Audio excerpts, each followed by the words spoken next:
মানে এরকম একটা মাল্টি ট্যালেন্টেড মানে হোস্টকে দেখার বাস জন্য ঝিমলি বাস। আমি এই কারণেই সাউথ সিটিতে ফ্ল্যাট নিইনি। ইশতিয়াক নাসিরও কোনোদিন সাউথ সিটিতে ফ্ল্যাট নেবে না। কেন অত উঁচুতে থাকলে ওই হাওয়ায় ওর ন্যাড়া মাথায় ঠান্ডা লেগে যেতে পারে।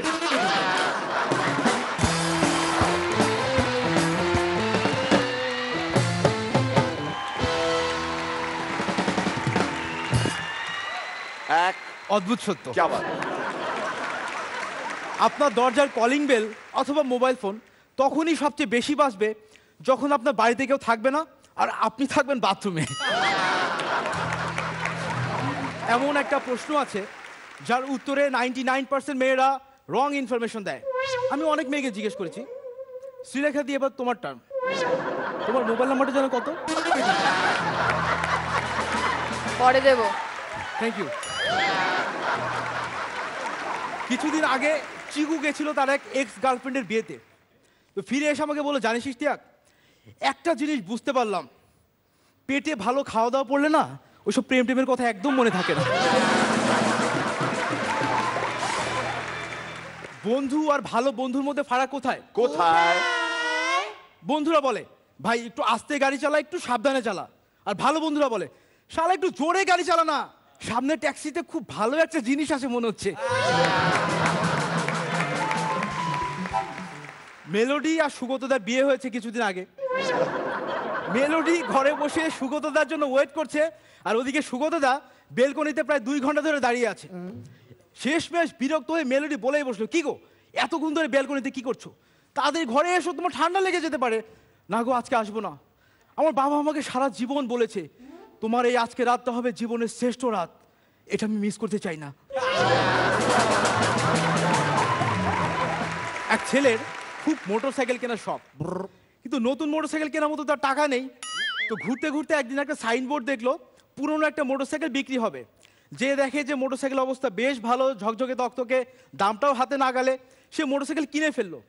কেনার পর মালিককে জিজ্ঞেস করলো, আচ্ছা আপনার এই মোটরসাইকেলের বয়স প্রায় 10 বছর হতে চললো, এখনো নতুনের মতো ঝকঝকে তকতকে, রহস্যটা কি বলবেন? দেখো ভাই খুব সহজ, তোমাকে আমি একটা স্পেশাল তেলের বোতল দিচ্ছি, যখনই দেখবে বাইরে বৃষ্টি হওয়ার সম্ভাবনা আছে তার আগে এই তেলটা মোটরসাইকেলের গায়ে লাগাবে, তোমার মোটরসাইকেলের গায়ে পানি পড়বে না, এটা আগের মতোই নতুন ঝকঝকে তকতকে থাকবে, তুমি যাও, তোমাকে এটা খুব ভালো সার্ভিস দেবে। ছেলেটা মোটরসাইকেল নিয়ে খুশি মনে ফেরত আসলো।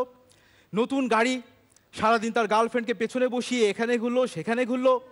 বিকেলবেলা তার গার্লফ্রেন্ড তাকে অফার দিল, দেখো তুমি নতুন একটা মোটরসাইকেল কিনেছো, আমার খুব ভালো লাগছে, চলো আজকে রাতে আমার বাড়িতে তুমি ডিনার করবে, তবে তোমাকে কিছু কথা বলে নেওয়া দরকার। আমার বাড়িতে তো মা নেই, আমি থাকি, আমার দিদি থাকে আর বাবা থাকে। আমার বাড়িতে একটা অদ্ভুত নিয়ম আছে, খাবার টেবিলে কেউ কথা বলে না, যে সবার আগে কথা বলবে সেদিনের মতো ডিশগুলো তাকেই ধুতে হবে। তুমি কিন্তু কোনো অবস্থাতে মুখ থেকে কোনো শব্দ বের করবে না। বলে এ আর এমন কি, চলো চলো চলো। গার্লফ্রেন্ডের বাড়িতে ঢুকে ছেলের তো মাথা খারাপ অবস্থা, সিঁড়ির উপর পুরনো ডিশ, সোফার নিচে পুরনো ডিশ, টেবিলের নিচে পুরনো ডিশ, চেয়ারের নিচে পুরনো ডিশ, চারিদিকে মাছি ভন ভন করছে আর দুর্গন্ধ ছড়াচ্ছে। বাড়ির লোকজনের কোনো বিকার নেই তাতে। ছেলেটা বলো, তাতে আমার কি যায় আসে, আমিও খেতে বসি। খাবার টেবিলে বসার পর তার মাথায় অদ্ভুত এক চিন্তা খেললো, সুযোগ তো জীবনে বারবার আসে না। সে চেয়ার থেকে উঠে যে তার গার্লফ্রেন্ডকে সবার সামনে আদর করা শুরু করলো। দিদির তো চোখ কপালে উঠলো, বাবার মাথা খারাপ, কিন্তু কারো মুখে কোনো কথা নেই। আদর করা শেষ করে তার চেয়ারে ব্যাক করলো, কিছুক্ষণ খেলো, আবার তার মাথায় একটা চিন্তা ওকে দিল, সুযোগ তো জীবনে বারবার আসে না। এবার সে আবার উঠে যে গার্লফ্রেন্ডের দিদিকে আদর করা শুরু করলো। এবার গার্লফ্রেন্ডের চোখ কপালে উঠলো, তার বাবার মাথা খারাপ, কিন্তু কারো মুখে কোনো কথা নেই। আদর করা শেষ করে তার চেয়ারে এসে বসতেই বাইরে মেঘের গর্জন। সেটা মনে মনে হলো, এই মেঘ ডাকছে, তার মানে বৃষ্টি নামতে পারে। এই চিন্তা করে যেই না তেলের বোতলটা টেবিলের উপর রেখেছে, মেয়েটা বাবা উনি বলে উঠলো, এই তোমাকে এত ব্যস্ত হতে হবে না, আজকের মতো সব ডিশ আমি পরিষ্কার করবো। Thank you.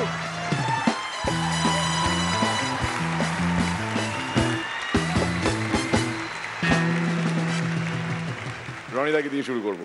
লাস্টেরটা পুরো রোয়াল ডালের গল্প, পাওয়া যায় না। খুব ভালো ইশতিয়াক। ওই প্রথমে অদ্ভুত সত্য দিয়ে আজকাল যে প্যাকেজগুলো শুরু হয় সেটা কখনোই নিরাশ করে না। Very nice, all the best.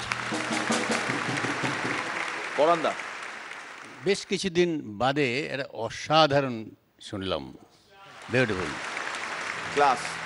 দারুণ। জিমলি, তোমার কেমন লাগলো? ভীষণ ভালো, ভীষণ ভালো, specially last one.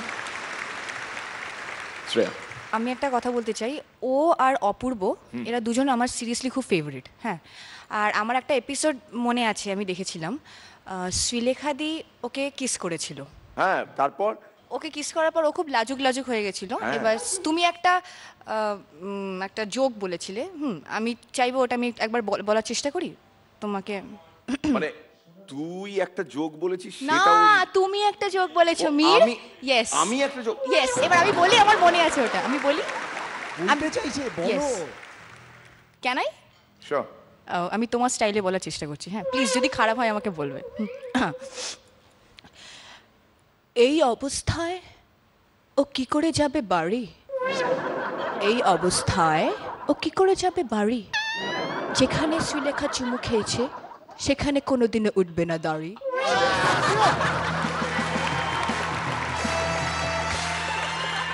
Shreya, Impress. It was very nice, আমার খুব ভালো লেগেছে। আর তুমি তো অবভিয়াসলি আমার ফেভারিট, সো ভেরি গুড। ও তো সবারই ফেভারিট, কিন্তু একজনেরই অধিকার রয়েছে ওর উপর। শ্রীলেখা, বলো।